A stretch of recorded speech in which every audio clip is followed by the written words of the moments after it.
आप सभी विद्यार्थियों का हमारे YouTube चैनल पर स्वागत है। कक्षा 10वीं की गणित को पढ़ेंगे। जो बिहार बोर्ड की NCERT बुक है, ये वाली देख लीजिए, इसी को हम लोग हल कर रहे हैं। प्रश्नावली 6.2 में अब तक हम लोग 1 नंबर से लेकर 5 नंबर तक के सारे प्रश्नों को हल किया है। अब हम लोग क्या करेंगे, प्रश्न संख्या 6 और उससे आगे के सारे प्रश्नों को हल करेंगे। आपको ये भी बताना चाहेंगे कि एक्सरसाइज 1.1 से लेकर अब तक के सारे प्रश्नों को हल किया है। सारे एक्सरसाइज, सारे प्रश्नावली को हल करके रखा है। आप प्लेलिस्ट को चेक कर सकते हो। यदि आप चैनल पर नए हो तो चैनल को सब्सक्राइब कीजिए, दोस्तों को शेयर कीजिएगा और वीडियो को लाइक करना ना भूलिएगा। ठीक है, तो चलिए शुरू करते हैं बिना देरी किए। प्रश्न संख्या 6 को बनाएंगे।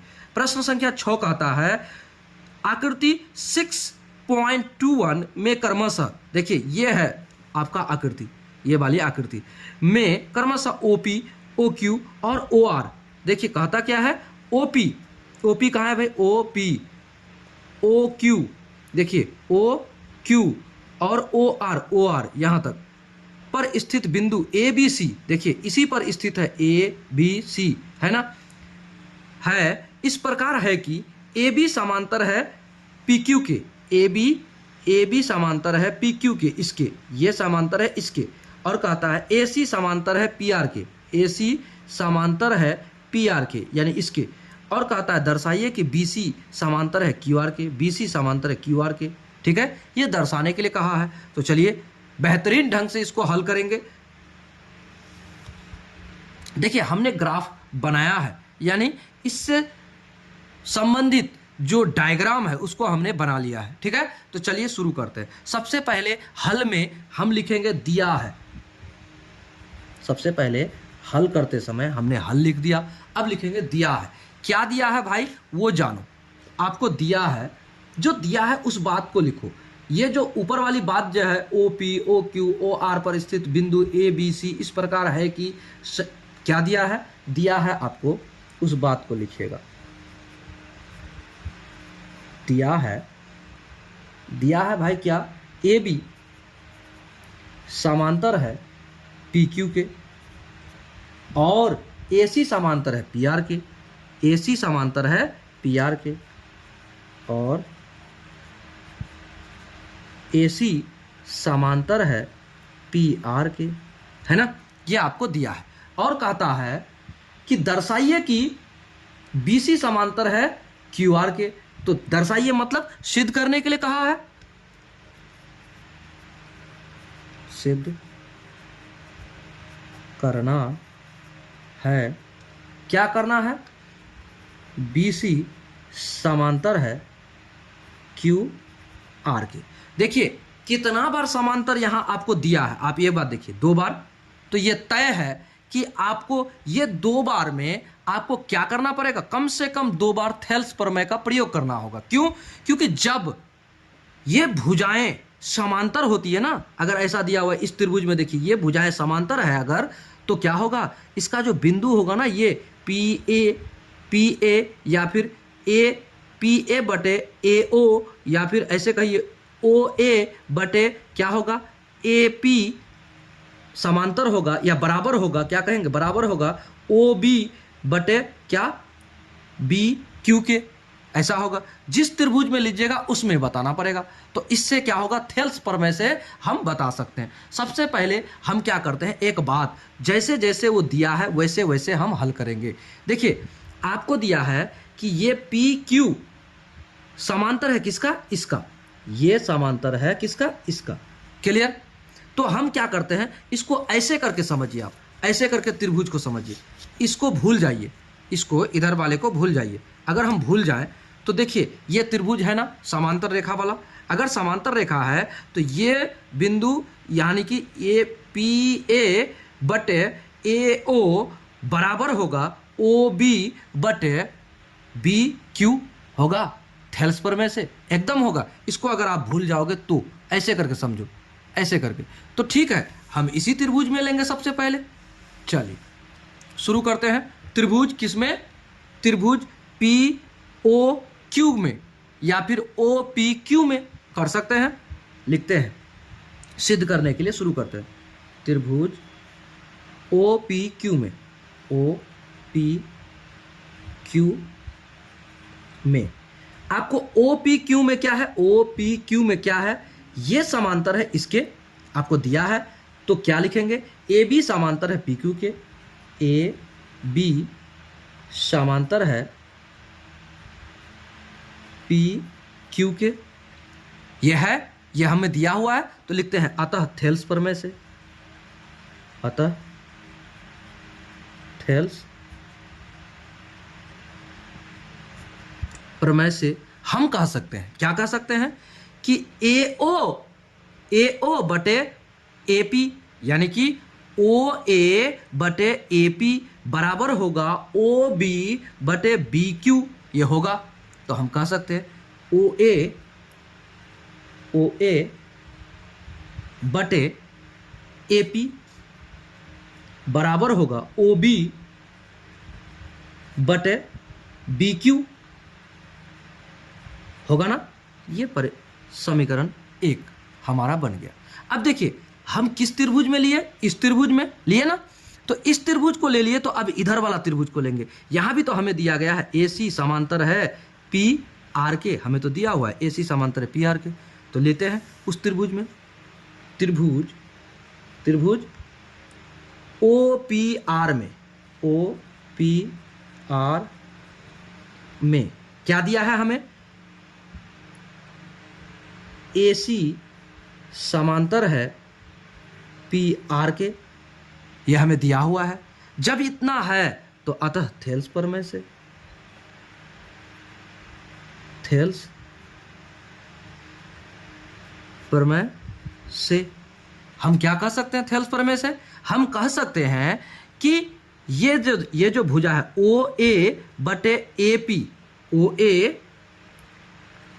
ए बटे ए पी बराबर होगा क्या, किसका बटे में बराबर होगा, ओ सी बटे सी आर, ओ सी बटे सी आर, ये बराबर होगा, ये समीकरण 2। तो देखिए दोनों समीकरण से एक बात आपको समझ में आ रहा होगा, क्या समझ में आ रहा होगा, यहां देखिए ए ओ बटे ए पी, ए ओ बटे ए पी है ना, दोनों समीकरण में है। तो हम समीकरण 1 का मान समीकरण 2 में रखने पर हम कर सकते हैं, समीकरण 1 से अब लिखते हैं,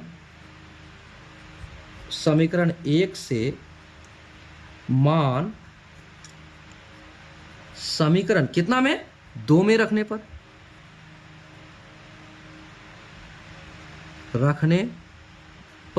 क्या होगा भाई समीकरण, ये देखिए ये बराबर है ना, ये जो है ये इसके बराबर है कि नहीं, जरा समझिएगा, है ना। अगर बराबर है तो इतना बराबर इतना, या फिर हम इतना बराबर इतना के जगह पर अगर यहां पर हम इसको रख दे तो हो जाएगा ना, एकदम होगा। ओ बी बटे बी क्यू बराबर होगा ओ सी बटे सी आर, एकदम होगा कि नहीं, एकदम होगा।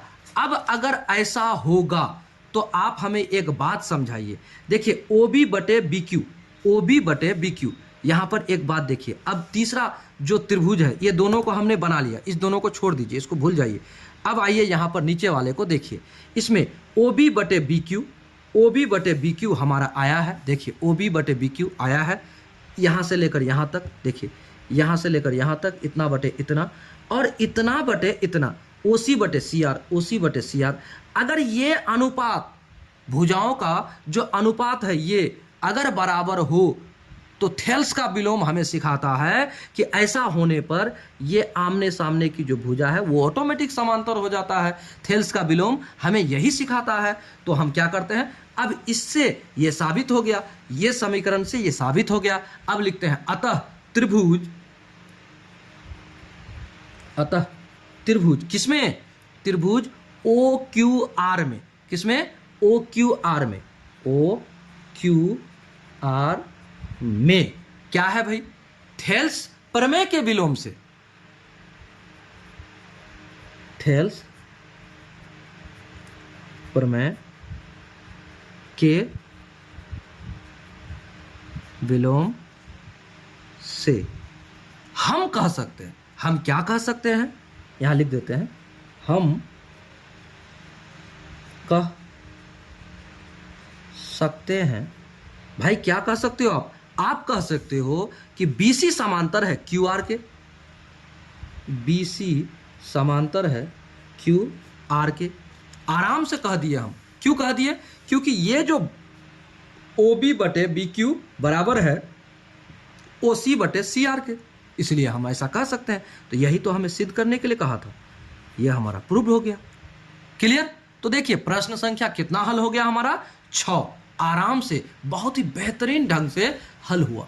ठीक है, तो देखिए आपको बेसिकली सबसे ज्यादा आपको समझना चाहिए क्या, कि थेल्स का जो प्रमेय है, थेल्स वाला, उसको आपको ध्यानपूर्वक समझ लेना है, उसका प्रैक्टिस कर लेना है। उसके बाद थेल्स का जो विलोम है उसको अच्छा से प्रैक्टिस कर लेना है। उसके बाद सारे प्रश्न आपके हल हो जाएंगे। तो चलिए वीडियो को लाइक कर दीजिए, आगे बढ़ते हैं प्रश्न संख्या 7 की ओर। ठीक है, तो चलिए अब प्रश्न संख्या 7 को देखिए क्या कहता है। प्रमेय 6.1 का प्रयोग करते हुए सिद्ध कीजिए कि एक त्रिभुज की एक भुजा के मध्य बिंदु से होकर दूसरी भुजा के समांतर खींची गई रेखा तीसरी भुजा को समद्विभाजित करती है। कहता है याद कीजिए कि आप इसे कक्षा 9 में सिद्ध कर चुके हैं। क्या कर चुके हैं? आप कक्षा 9 में इसे सिद्ध कर चुके हैं। यह आपको याद करने के लिए भी कहता है। देखिए जो विद्यार्थी कक्षा 9 को इस तरह का प्रमेय बनाया है उसके लिए तो कोई दिक्कत नहीं, लेकिन जो नहीं बनाया है उसके लिए भी कोई दिक्कत नहीं। क्यों भाई? क्योंकि आपको बेहतरीन ढंग से समझाने वाले हैं। तो चलिए समझिएगा, प्रश्न के अनुसार चलते हैं। सबसे पहले कहता है कि 6.1 का जो आपका प्रमेय है उसको आपको लेके चलना है और एक त्रिभुज बनाना है जिसमें एक भुजा के मध्य बिंदु से होकर दूसरी भुजा के समांतर खींची गई रेखा तीसरी भुजा को समद्विभाजित करती है ना? तो चलिए हम बनाते हैं। सबसे पहले जो आपको दिया है उस बात को लेंगे, है ना? प्रश्न के अनुसार भी चलेंगे और इधर से भी बनाएंगे। तो चलिए अब हम क्या करते हैं, पहले एक त्रिभुज बना लेते हैं। ये त्रिभुज बना लेते हैं, ठीक है। सबसे पहले हम इसको नामांकन कर देते हैं। क्या करते थे? ABC, है ना? अब इसमें आपको कहता है त्रिभुज के बारे में कि त्रिभुज की एक भुजा के मध्य, किसी एक भुजा के मध्य से अगर गया है, एक भुजा इससे अगर मध्य से एक बिंदु ले ले, है ना? अब कहता है मध्य से, अब ये क्या करता है? बिंदु से होकर दूसरी भुजा के समांतर, इस भुजा से इसका समांतर चलो, इसका समांतर चलो। चलो भाई चल दिए। अब चल दिए तो अब क्या कहता है? तो खींची गई रेखा तीसरी भुजा को समद्विभाजित करती है, इसको बराबर भाग में बांटती है कि नहीं, यह हमें बताना है। तो इस बिंदु को हम P मान लेते हैं, इसको हम Q मान लेते हैं, ठीक है। अब देखिए इसको आधा आधी पहले ही कर दिए, ये आधा आधी कर दिए इस भाग को, ठीक है ना, और इसको समांतर कर दिए, इसको समांतर कर दिए, ठीक है, और इसको आधा आधी भाग में बांट दिया इसको, ठीक है ना, आधा आधी। तो इसका मतलब ये है कि हम यहां लिख सकते हैं, क्या लिख सकते हैं? दिया है,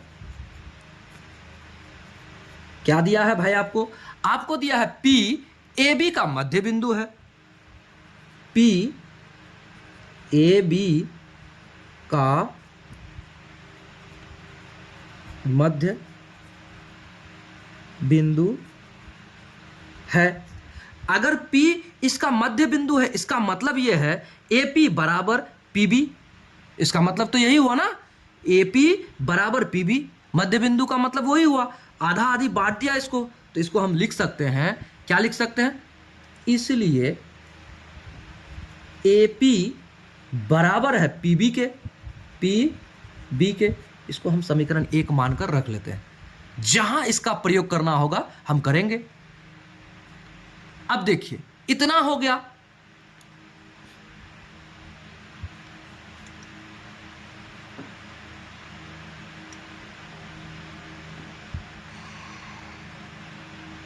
समझ गए इतना ना? चलिए आगे बताते हैं क्या है। दिया है P AB का मध्य बिंदु है, इतना तो क्लियर हो गया ना, इतना ठीक है। उसके बाद क्या कहता है? कहता है कि इसलिए ए पी बराबर होगा पी बी के, ये भी ठीक है, इसको हम समीकरण 1 मान लिए। अब देखिए दूसरा बात क्या है, अब दूसरा बात एक और कहा है प्रश्न में कहा है ये इसका और इसका समांतर है, ये जो है पी क्यू ये समांतर है बी सी के, ये भी हमको कहा है, एक बात ये भी है। तो ये तो एक बात रहा, और दूसरा बात क्या है कि पी क्यू समांतर है बी सी के, समांतर है बीसी के। और हमें एक बात और इसमें कहा है, क्या कहा है भाई, आपको सिद्ध करना है, सिद्ध क्या करना है उसको देखिए, सिद्ध करना है, आपको सिद्ध करना है कि ये Q जो है ना वो इस दोनों को बराबर भाग में बांटता है कि नहीं, इस भुजा को बराबर भाग में बांटता है कि नहीं, इसका मध्य बिंदु है कि नहीं, ये हमें बताना है। सिद्ध क्या करना है कि Q AC का मध्य बिंदु है, का मध्य बिंदु है, हमें ये सिद्ध करना है। इतना समझे बात, उम्मीद है समझ गए होंगे इतना बात। अगर आप इतना समझ गए तो अब आगे बढ़ते हैं त्रिभुज कितना में, ए बी सी में।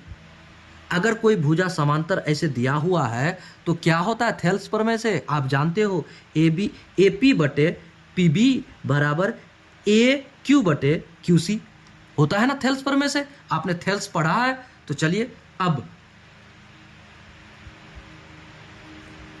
त्रिभुज ए बी सी में क्या है भाई, त्रिभुज ए बी सी में हमें जो दिया है उसको लिखना है। क्या है, पी क्यू समांतर है बी सी के एकदम, अतः थेल्स प्रमेय से, अतः थेल्स प्रमेय से क्या कह सकते हो आप कह सकते हो एपी बटे पी बी बराबर होगा किसके, ए क्यू बटे क्यू सी। आप कह सकते हो ना, एकदम कह सकते हो, थेल्स के अनुसार कह सकते हो। अब एक बात और बताओ, आपको हमने एक समीकरण लेकर दिखाया था पहले ही कि ये जो एपी है ना वो पीवी के बराबर है ना, एपी क्या है, पीवी के बराबर है। तो एपी के जगह पर पीवी लिख सकते हैं कि नहीं, आराम से लिख सकते हैं। इसको हम ऐसे कर देते, एरो देकर या कर सकते हैं, एपी के जगह पर पीबी बटे पीबी। क्यों कर सकते पीबी बटे पीबी, क्योंकि एपी बराबर है पीबी के, समीकरण 1 में ही क्लियर कर दिया है। ठीक है, बराबर ए क्यू बटे क्यू सी हो गया। तो यहां लिख दीजिए समीकरण 1 से, ऐसा जो आपने किया उसको लिख दो समीकरण 1 से, हो गया। चलिए अब हम लोग क्या कर सकते हैं, ये पीबी बटे पीबी कट गया तो यहां आया 1, यहां आया 1। अब हम क्या करेंगे, यहां एक बात को समझिए, यहां 1 रहने दीजिए और यहां लिखिए ए क्यू बटे क्यू सी, हो गया। अब यहां इतना बटे 1 होता है कि नहीं, 1 छिपा रहता है, तिरछा तिरछी गुणा कीजिए, इसको इधर इसको इधर, या फिर इसको इधर इसको इधर, कर सकते हो आप, कर सकते हो। तो क्या हो जाएगा आपका, हो जाएगा, अब इसलिए आप कर सकते हो ए क्यू बराबर होगा क्यू सी के, हो गया। इतना अगर होगा तो आप यहां पर क्या बोल सकते हो, यहां पर बोल सकते हो क्या कि अब इस तरह से जब आ ही गया ये ए क्यू बराबर क्यू सी, ये ए क्यू बराबर क्यू सी जब बराबर है तो यानी कि ये बिंदु मध्य बिंदु है, ये बिंदु मध्य बिंदु है। तो आप यहां पर लिख दो, अतः आप लिखो यहां, अतः क्या लिखोगे, क्यू एसी का मध्य बिंदु है। ये आपका जवाब हो गया, आंसर हो गया। ठीक है, तो आपको जो करना था वो आपने कर दिया, ये आपने प्रूफ भी कर दिया, ये आपने जवाब भी बना दिया, ये आपका प्रूफ्ड हुआ है ना। और आप जवाब भी दे दिए कि हाँ क्यू क्या है, एसी का मध्य बिंदु है। ठीक है, तो प्रश्न संख्या कितना हमने 7 को भी बेहतरीन ढंग से हल किया। तो चलिए अब हम लोग अगला प्रश्न को देखते हैं। वीडियो को लाइक जरूर कीजिएगा, ठीक है। अब 8वां सवाल को देखिएगा, कहता क्या है। प्रमेय 6.2 का प्रयोग करते हुए सिद्ध कीजिए कि एक त्रिभुज की किन्हीं दो भुजाओं के मध्य बिंदु को मिलाने वाली रेखा तीसरी भुजा के समांतर होती है। यदि याद कीजिए कि आप कक्षा 9 में ऐसा कर चुके हैं। देखिए कक्षा 9 में आपने पढ़ा है तो उसे याद कीजिए, अगर नहीं पढ़ा है तो कोई बात नहीं, कोई दिक्कत नहीं, आप यहाँ पढ़ लो और यहाँ पढ़ोगे तो कभी नहीं भूलोगे। समझो, आप पढ़ते हुए समझो, रटो नहीं, ठीक है, समझते हुए बनाना है। चलिए जिस तरह से प्रश्न पूछा है उसी तरह से करेंगे। एक बात आपको क्लियर कर दें, प्रमेय 6.2 हमें क्या सिखाया है? हमें सिखाया है कि अगर भुजाओं का जो अनुपात है वो समानुपात में रहे तो क्या होगा, उसका जो बीच की जो दो रेखाएं होगी वो समांतर होगी। यही तो हमें सिखाया है। तो हमें एक त्रिभुज बनाना है जो पाइथागोरस जो थेल्स को सिद्ध करता है वैसा वाला। चलिए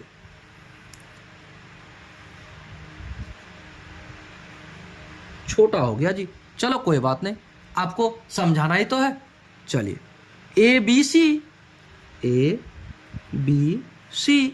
अब देखिए आपको कहता क्या है, प्रश्न के अनुसार चलते हैं। त्रिभुज की किन्हीं दो भुजाओं के मध्य बिंदु, इसके और इसके मध्य बिंदु ले लिए। कहता है को मिलाने वाली रेखा तीसरी भुजा के, यानी ये रेखा तीसरी भुजा के इसके क्या है भाई, समांतर होती है। यह आपको सिद्ध करने के लिए बोलता है। तो ये समांतर तभी होगा जब ये बराबर होगा इसके और ये बराबर होगा इसके बटे में, ठीक है ना। इतना बटे इतना जब बराबर होगा इतना बटे इतना तो ये आपस में समांतर हो जाएगा।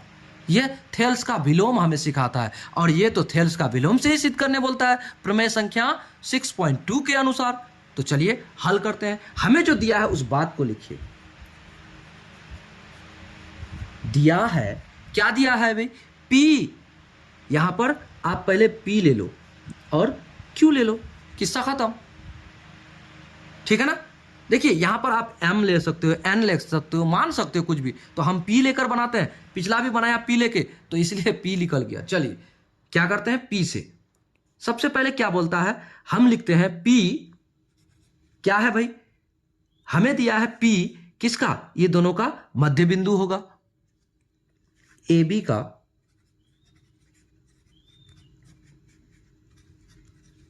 मध्य बिंदु है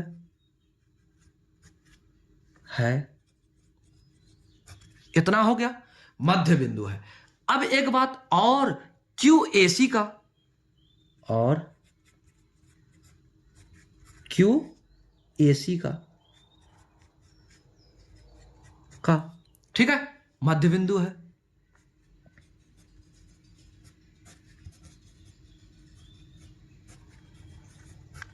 इतना समझ में आया बात। हमने क्या कहा कि ये तभी हो सकता है, ये मध्य बिंदु काटा है मध्य बिंदु में, तभी जाके ये दोनों समांतर है। इसका मतलब यही है। तो हम कह सकते हैं, इसलिए इस आधार पर कह सकते हैं, अगर ये मध्य बिंदु है तो कह सकते हैं AP बराबर होगा PB के। हम ये भी कह सकते हैं AQ बराबर होगा QC के, एकदम कह सकते हैं, ठीक है ना। तो चलिए हम कह सकते हैं, अतः क्या कह सकते हैं भाई, AP बराबर होगा PB के, होगा कि नहीं, एकदम होगा, इसके इस कथन के अनुसार होगा। और AQ बराबर होगा QC के, एकदम हो सकता है, समीकरण 2। चलिए अब हमें सिद्ध क्या करना है, यह बात को भी लिख देना है। सिद्ध हमें करना है PQ समांतर है BC के, यह हमें सिद्ध करना है। तो लिख देते हैं,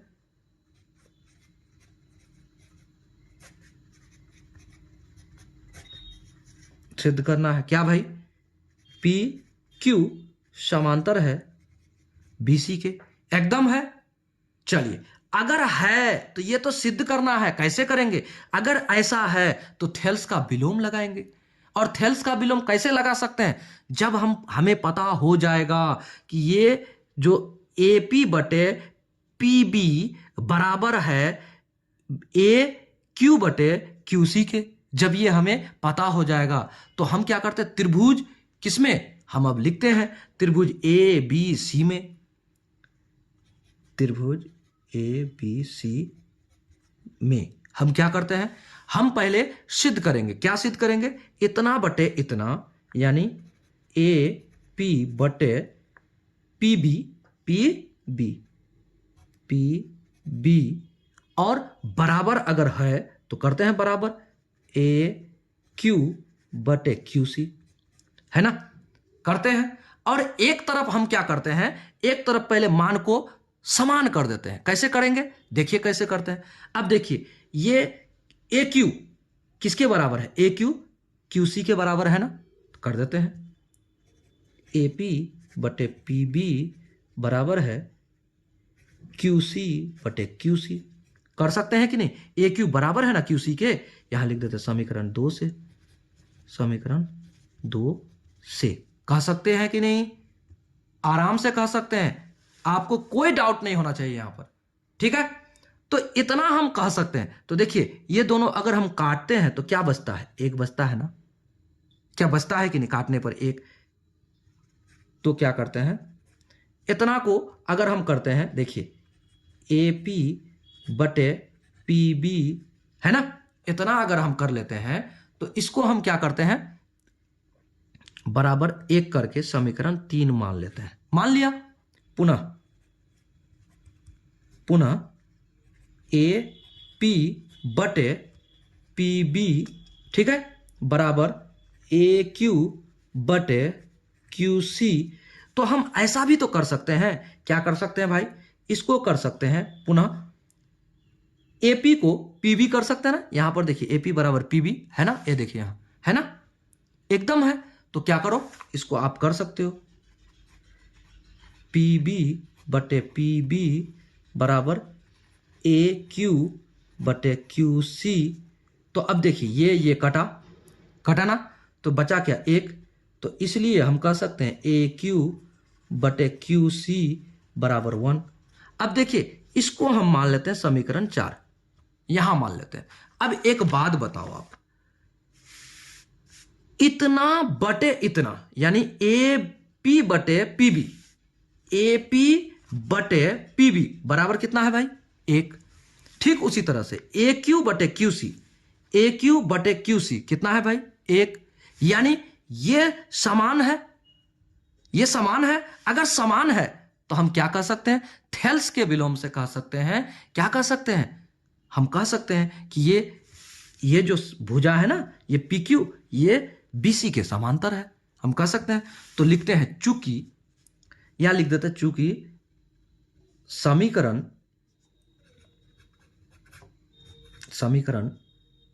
3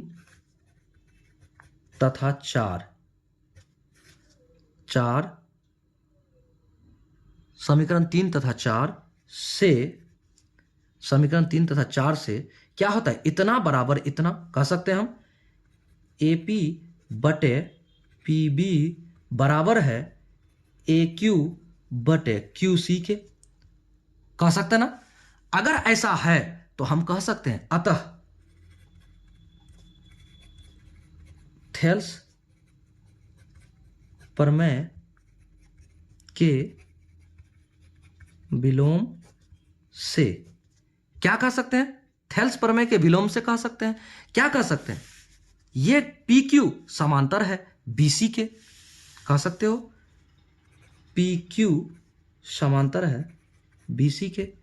यही हमें प्रूव करना था, ये हमारा प्रूव्ड हो गया, है ना। तो चलिए प्रश्न संख्या कितना हल हो गया हमारा, 8 भी हो गया।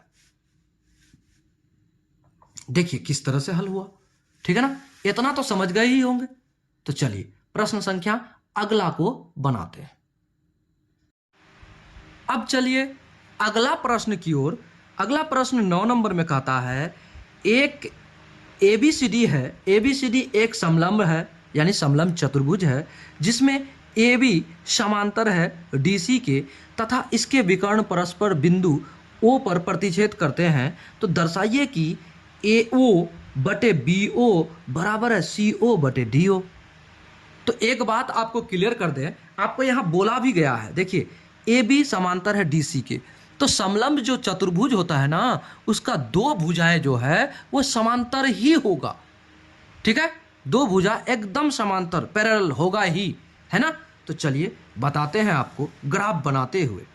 सबसे पहले दो भुजा को ले लीजिए ऐसे, जो समांतर होगा, ठीक है ना, ये दो भुजा समांतर होगा, हो गया समांतर, और इसको आप मिलान कर दीजिए।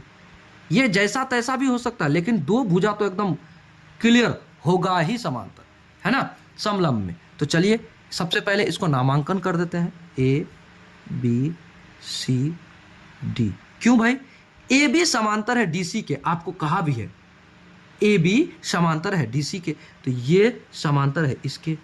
ठीक है, अब कहता क्या है, आपको प्रश्न कहता है विकर्ण परस्पर ओ बिंदु पर प्रतिच्छेद करती है, तो इसका विकर्ण कैसा होगा भाई, इसका विकर्ण होगा ऐसा,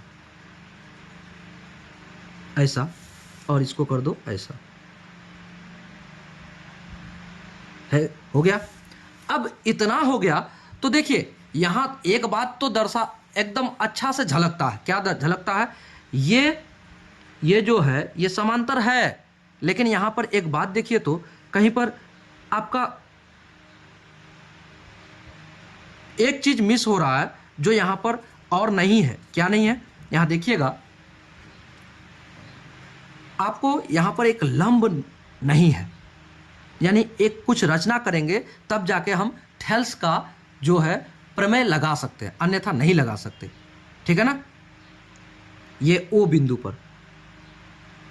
पर हम कुछ करते हैं, क्या करते हैं, रचना कर देते हैं। देखिए कैसा करते हैं रचना,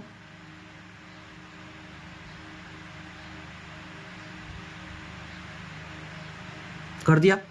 अब यहां ओ बिंदु पर अगर हम रचना किए तो ये देखिए, ये समांतर इसका हुआ, ठीक है, जबकि ये पहले से इसका समांतर है ना। और यहां अगर हम एक बिंदु मान लेते हैं, कोई भी नाम दे दीजिए, पी दीजिए, एम दीजिए, एन दीजिए, क्या देना है, चलिए पी देते हैं। अगर हम देते हैं तो अब यहां पर एक बात गौर कीजिए, थेल्स प्रमेय लगने लायक आ गया, क्योंकि ये अधिक कोण है, ये अधिक कोण है, ये लंब डल गया और आराम से हम थेल्स प्रमेय लगा सकते हैं। तो चलिए अब हम शुरू करते हैं, इसमें कुछ लिखते हैं। सबसे पहले जो दिया है उस बात को लिखिए, ए बी समांतर है डी सी के, ये तो दिया ही है, लिखते हैं दिया है। क्या दिया है भाई, ए बी समांतर है डी सी के, एकदम दिया है ना ये बात, इसमें तो कोई शक ही नहीं है। अब सिद्ध जो करना है उस बात को लिखिए, हमें सिद्ध क्या करना है उस बात को भी लिखना है। सिद्ध करना है, आपको सिद्ध करना क्या है उस बात को लिखना है, ए ओ बटे बी ओ, ए ओ बटे बी ओ बराबर सी ओ बटे डी ओ, ये आपको सिद्ध करना है।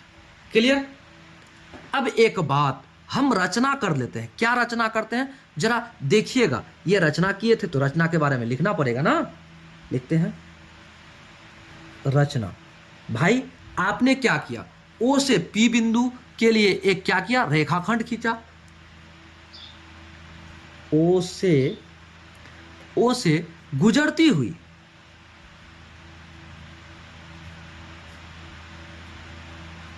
ओ से गुजरती हुई क्या, ओपी है ना, गुजरती हुई एक रेखाखंड, ठीक है, एक रेखाखंड ओपी खींचा,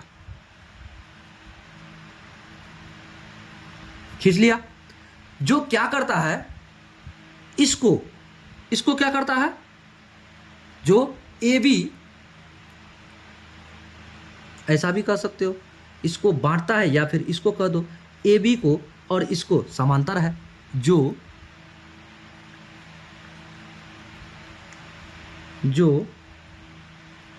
क्या लिखोगे आप, जो ए बी का समांतर है, ए बी तथा DC का समांतर है। यहां आप एक बात और कह सकते हो, जब आप एक बात कहते हो O से गुजरती हुई एक रेखाखंड OP खींचा जो AB तथा DC का समांतर है। किसका?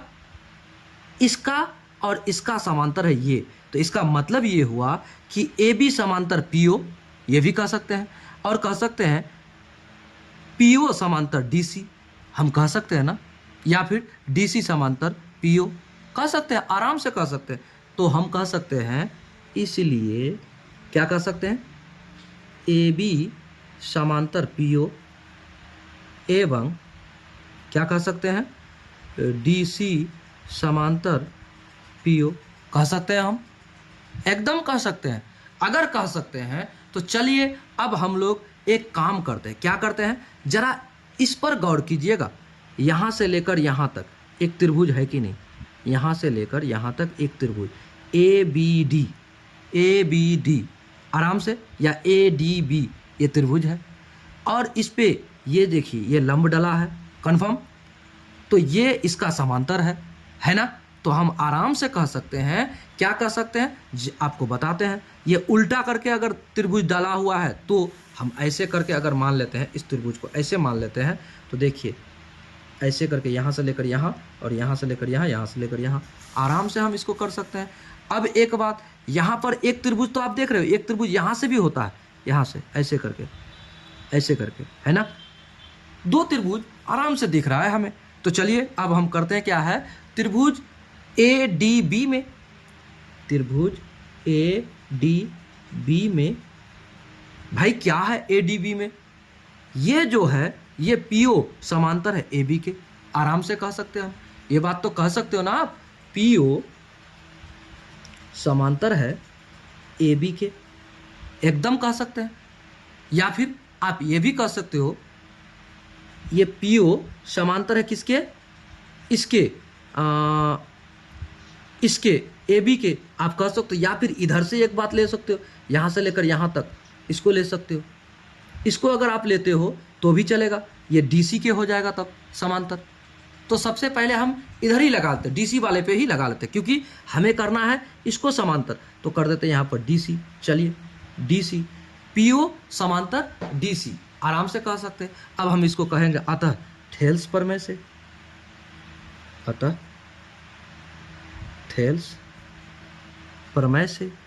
देखिए होता कुछ नहीं है ज़्यादा कुछ नहीं, इसमें केवल कॉन्सेप्ट को समझना है। क्या है भाई, प्रमेय से हम कहेंगे, क्या कहेंगे, अब इसमें हम कह सकते, जब ये दोनों समांतर है, ये दोनों समांतर है, तो हम कह सकते इतना बटे इतना बराबर होगा इतना बटे इतना, एकदम कह सकते हैं हम, कह सकते हैं ना। कहेंगे AP बटे PD या DP, AP बटे DP या PD, AP बटे PD बराबर होगा AO बटे क्या कह सकते हैं हम, OC कह सकते हैं ना, OC आराम से कह सकते हैं। अब इसको अगर हम ले लिए तो इधर भी तो ले सकते हैं ना, अगला, इसको हम समीकरण 1 मान लेते हैं, ठीक है। देखिए हम उधर से भी ले सकते थे, इधर से भी ले सकते हैं, तो ले लेते हैं, क्या दिक्कत है भाई। चलिए अब त्रिभुज ADB में, ADB हमने कर दिया, ओहो यहाँ मिस्टेक कर दिया हमने, एक बात मिस्टेक किया है। देखिए क्या मिस्टेक किया है, जरा यहाँ समझिएगा। जब हम यहाँ पर त्रिभुज ADB किए तो यहाँ DC तो करना ही नहीं था, ADB इस त्रिभुज में हमको चलना था, मिस्टेक कर दिया हमने। यहाँ पर करना होगा क्या, ADC यहाँ करना होगा ADC, सारा बात यहाँ पर आ गया ADC में, ठीक है। ADC में अब हमने ये किया। चलिए अब चलते हैं त्रिभुज किसमें, ADC के बाद ABD में, किसमें, ABD में, ठीक है ना। चलिए त्रिभुज ABD में या फिर ADB में, आराम से कह सकते हो। क्या कह सकते हो आप, आपका समांतर है क्या, ए बी समांतर है पीओ के, ए बी समांतर है किसके, पीओ के, पीओ के, आराम से कह सकते हो। तो अतः थेल्स प्रमेय से, थेल्स प्रमेय से क्या कहोगे भाई, थेल्स प्रमेय हमें सिखाता है कि जब ऐसा होगा तो एपी बटे पीडी क्या हो जाएगा, एपी बटे पीडी बराबर होगा किसके, देखिए इसके यहां से लेकर बीओ बटे ओडी, डीओ, बीओ बटे डीओ क्या हो जाएगा, बीओ बटे डीओ, बीओ बटे डीओ होगा कि नहीं, एकदम होगा। ये समीकरण 2। देखिए तो अब देखिए हमने इस त्रिभुज को भी लिया, इस त्रिभुज को भी लिया, कोई दिक्कत नहीं होना चाहिए। तो चलिए इतना हो गया। तो यहां एक बात गौर करने का है, क्या है, देखिए ये बराबर है एओ बटे ओसी, और देखिए ये बराबर है बीओ बटे डीओ, है ना, और दोनों बराबर है, दोनों समीकरण 1 तथा 2 में। तो क्या करेंगे, समीकरण 1 का मान उठा के समीकरण 2 में रख दीजिए। अब समीकरण 1 से मान समीकरण 2 में रखने पर क्या होगा भाई, तो ये और ये तो बराबर है, तो एओ बटे ओसी, एओ बटे सीओ कर दो, ओसी को सीओ कर सकते हैं, आराम से लिख सकते थे, सीओ लिख दिया हमने, सीओ, एओ बटे सीओ बराबर बीओ बटे डीओ। अब देखिए हमें साबित करने के लिए क्या कहा था, जरा देखिएगा, हमें कहा था एओ बटे बीओ, यहां पर एओ बटे सीओ है, हुआ नहीं हुआ ना, तो हम ये कर सकते हैं ना, इसको इधर गुना करेंगे और इसको इधर गुना करेंगे, कर सकते हैं, या फिर इसको यहां लेके चले आएंगे, इसको यहां कर लेके चले आएंगे, तिरछा तिरछी गुना कर सकते हैं ना, एकदम कर सकते हैं। तो अगर हम तिरछा तिरछी गुना करेंगे तो क्या हो जाएगा, हम इसको आराम से उस जगह पर बैठा सकते हैं, क्या करेंगे तिरछा तिरछी हम गुना कर पाएंगे। चलिए कर लेते हैं, कैसे करेंगे अब देखिएगा, तिरछा तिरछी गुना करते हैं, तो यहां कर लेते हैं एओ बटे बीओ, इधर कर देंगे तो एओ बटे बीओ बराबर सीओ बटे डीओ, कर सकते, ये सी ऊपर चले गया सीओ, ये बीओ नीचे आ गया, आराम से कर सकते हैं। तो कर दिया, तो क्या ये आपका सिद्ध करने बराबर नहीं है, एओ बटे बीओ बराबर सीओ बटे डीओ, ये तो प्रूव हो गया, ये आपका प्रूव्ड हो गया, हो गया, यही तो है, यही तो आपको सिद्ध करने के लिए कहा था। क्लियर, ये आपका सिद्ध हो गया, ठीक है ना।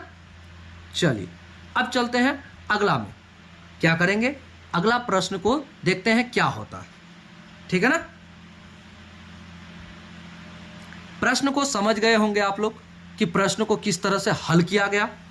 सबसे पहले ये जो है आपका समांतर दिया था, सिद्ध करना है इतना, एओ बटे क्या क्या सिद्ध करना है, एओ बटे बीओ बराबर सीओ बटे डीओ, ये आपको सिद्ध करना था।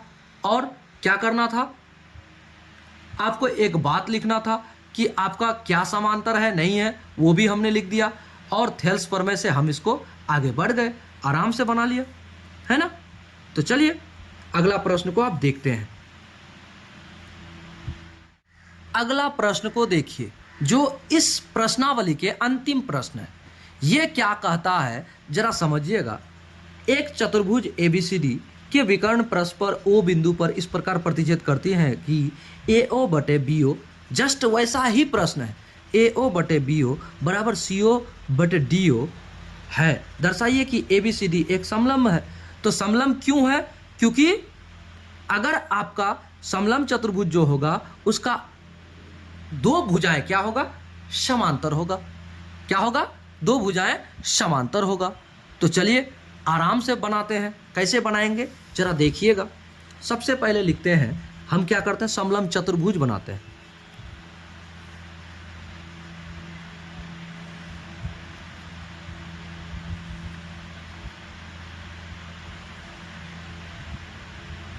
बना दिया।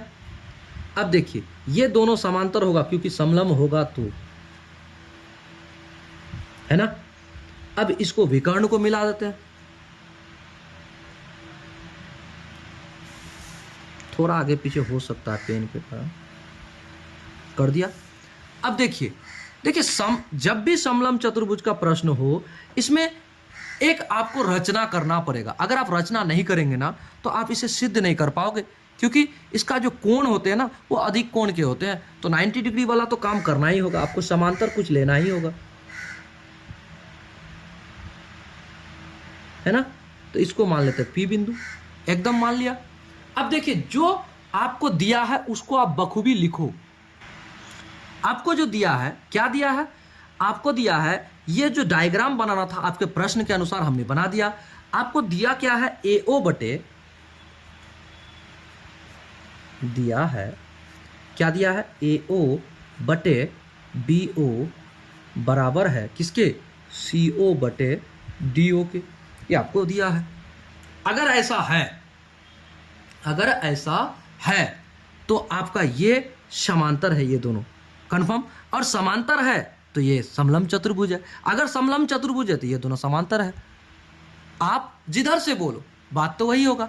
तो सिद्ध करना है हमें, क्या सिद्ध करना है, ये बराबर है अगर तो सिद्ध करना है,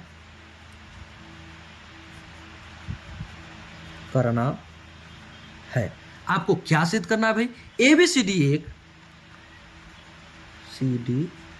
एक समलंब चतुर्भुज है। क्या है, समलंब चतुर्भुज है।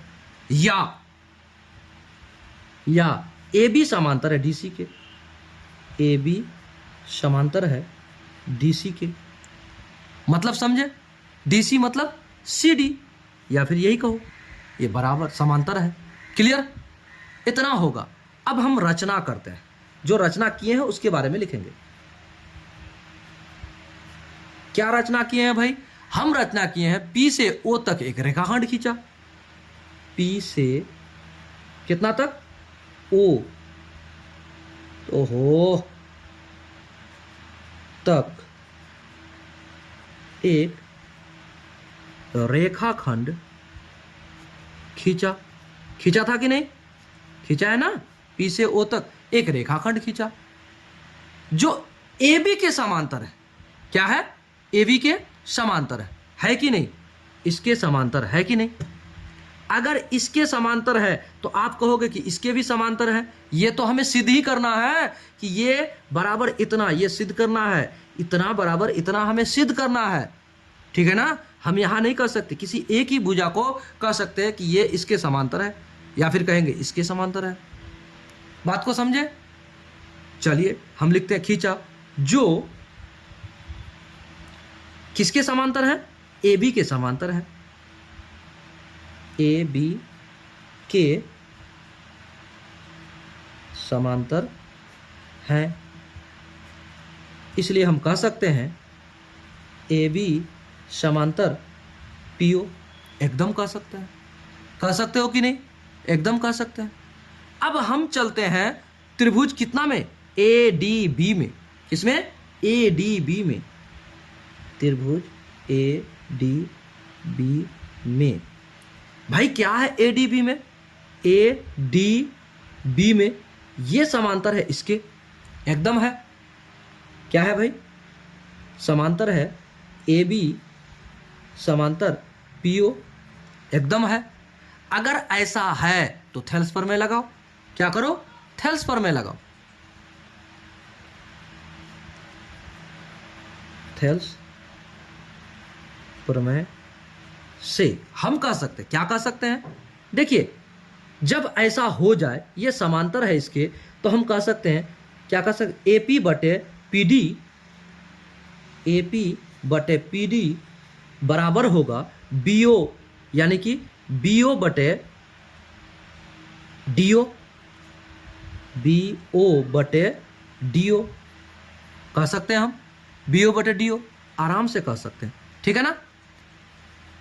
चलिए इसको हम समीकरण कितना मान लें, BO बटे DO समीकरण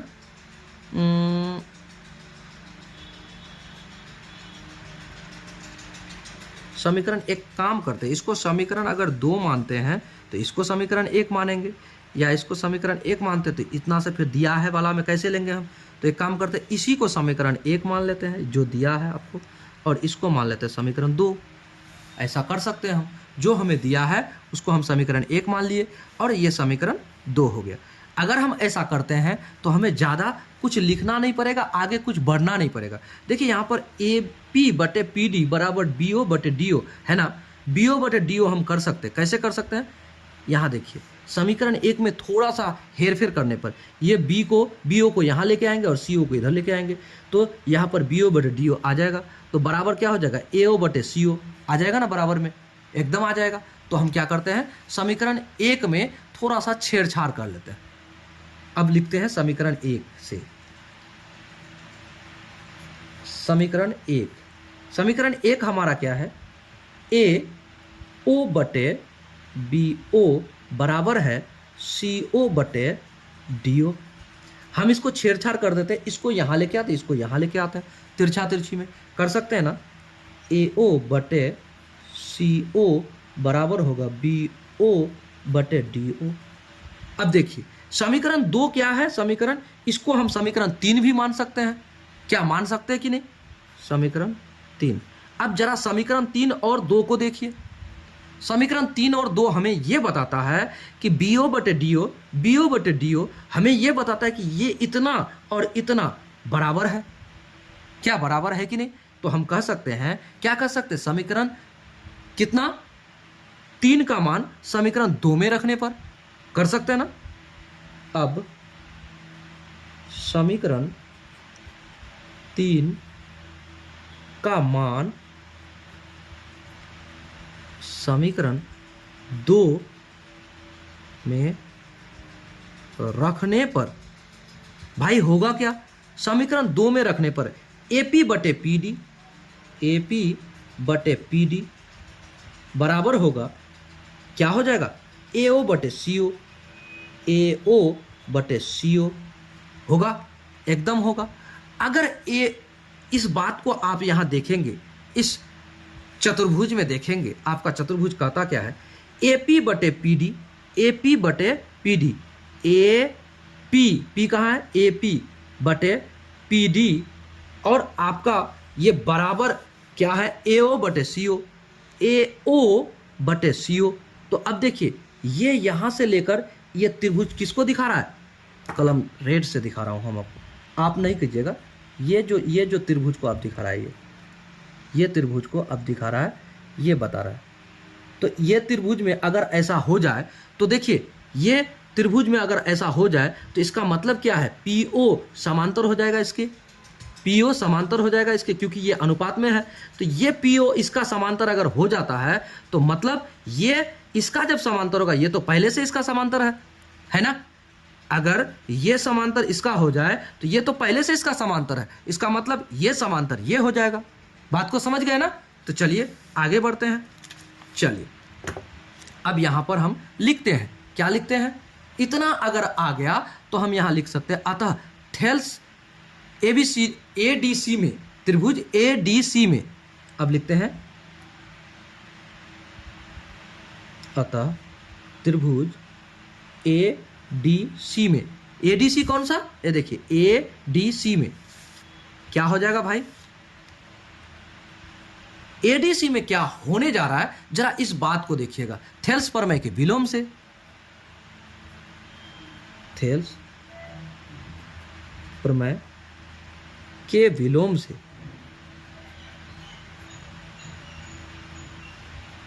हम कह सकते हैं,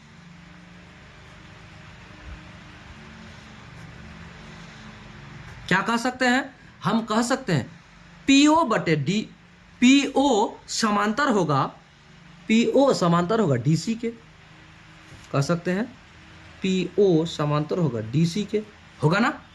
जबकि PO समांतर होगा DC के, ये अभी हो रहा है, लेकिन जबकि हमने पहले ही बता दिया था कि PO AB का समांतर है, PO क्या है, AB का समांतर है, और ए बी क्या है, डी सी का समांतर है, यह हमें सिद्ध करना था। जब ए बी पी ओ का समांतर है, इसका मतलब ये हुआ कि ये किसका समांतर हो गया, ये ए बी समांतर डी सी हो गया ना, एकदम हो गया। अतः हम कह सकते हैं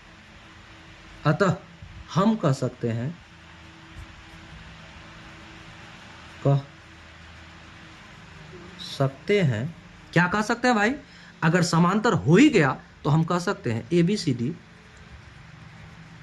एक समलंब क्या है, चतुर्भुज है।